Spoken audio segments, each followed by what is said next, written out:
Okay, here comes the tape. All right. Moment of truth.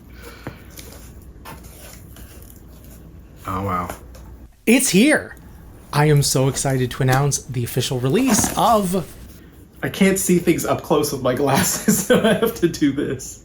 Torn version 2.0, the completely revised, updated, and expanded edition of my book, Torn, Rescuing the Gospel from the Gays versus Christians Debate. Wow. You can tell that I've added more content. This is a thicker book than the original one was. So what's the deal with this book? How do you find it? What makes it so different from the original? If you've already read this one, should you read this one too? If you haven't read either, which one should you read? You've asked me a bunch of questions, and I have answers. Let's go. So as many of you know, I have been in ministry for more than 25 years now to Christians wrestling with the LGBTQ debate. And in that time, I have met countless families where someone has come out and someone else disapproves. And for years, people would ask me, is there a resource to help us work through this? Because there were a lot of books on the subject, but they tended to only resonate with one side or the other. You know, you'd have Christian parents recommending an ex-gay book to their kid who would find that offensive, and the kid would recommend an LGBTQ affirming Christian book to their parents who would say this is just distorting scripture, and somehow they would all end up further apart than they started. So as far back as 2004, I started making notes on ideas for a book that both sides could click with, something to help heal these rifts even when we disagree. I spent 4 years praying, researching, and talking to people before I even began to write, and another 4 years working on this book in my spare time before it was published by a Christian publisher in 2012. And at the time, I felt so blessed that anyone was even willing to publish it. I never imagined it would quickly become one of the best-selling books on the subject, which it has been for the last 12 years. And this is where I need to tell you that I hate promoting my own work. It's like doing a job interview where you have to say nice things about yourself. It feels awkward and braggy, and I don't like it. But I'm going to say this because it's true, and I think it's important context. Torn has had, honestly, amazing word of mouth. It's been used in Christian schools, in churches, in families, in book study groups.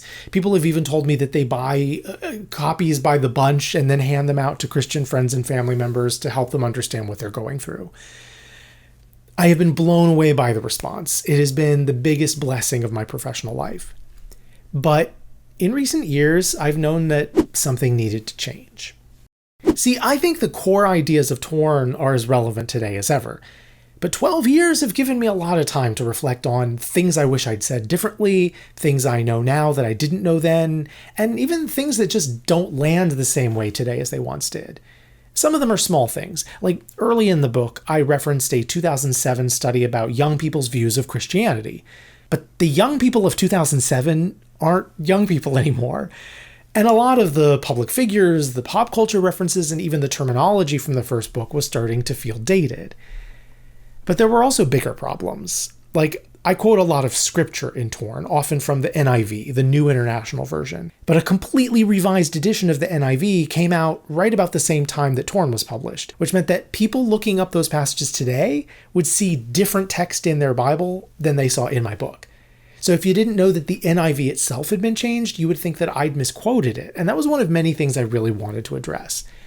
So when I first set out to revise Torn, it was mostly just to bring all these things up to date, to update the Bible translations, the terminology, the science, the pop culture references. And I thought at the time I was just going to keep everything else pretty much the same. And I think that would have been fine, but that ended up not being what I did. Because, as the old infomercials used to say, wait, there's more. Torn is not a memoir, but it is filled with true stories because this is about real people's lives. And so we need to hear real people's stories. And a lot of you have told me that the stories in the original edition really affected you. But there are some stories I didn't tell originally, and it felt like the right time to tell them now. Behind the scenes stories from the ex-gay movement, events that powerfully shaped my own journey, and things that happened after or even as a direct result of the original release of Torn. These are stories I've never shared publicly, but I think it's important to share them now, so I've included quite a few new stories in this edition. But wait, there's more! Because the world has also changed since Torn came out. Same-sex marriage wasn't legally recognized yet in the US when Torn was written. Gender identity wasn't being discussed in the church the way that it is today. We weren't seeing the kinds of denominational splits we are now. So I've added new sections to address the kinds of questions people have been asking me about these things. Things like what to do when a family is split over whether to attend a same-sex wedding, or what it looks like to approach complex gender questions with the nuance we need. But wait, there's more! I had already started work on another book when this opportunity came along, and there was stuff that I had been planning to save for that future book that just felt like such a good fit for a modern version of Torn that I decided to just go ahead and include it in this new edition. But to make room for all this new content, we needed more pages. And something that's always been important to me about Torn is that it's designed to be easy to read. I wanted it to be a compelling page turner, not a slog. I'd worked hard on that in the first edition. So to make sure that all this new content didn't weigh things down, I did some significant rewrites. I cut the final chapter entirely and reincorporated key parts of it into other sections. I overhauled the first chapter to trim the fat and get to the meat faster. I reorganized content to keep that flow, that feeling of just one more page that I really enjoy when I'm reading something. And doing all of that allowed me to add new and revised content throughout the original chapters, but then also to add a new preface and 4 brand new chapters so that I could tell new stories and go deep on new issues without slowing down the pace. So with all this new content, this isn't just a revision of Torn. It's like it has a whole new, shorter sequel baked into it. And maybe it's not quite my third book, but I think of it as my second and a half book. But wait, there's more! I've also created a free downloadable study guide for the new edition that you can get off my website. It even includes tips on what to do if you're studying in a group where some people have the new edition and some people have the old edition. Just go to geekyjustin.com/torn to get the study guide. So hey, if you've never read Torn, I hope you'll check out this brand new edition, but even if you've read the original Torn multiple times, I hope you'll find this new edition worth your time, and help me spread the word about it.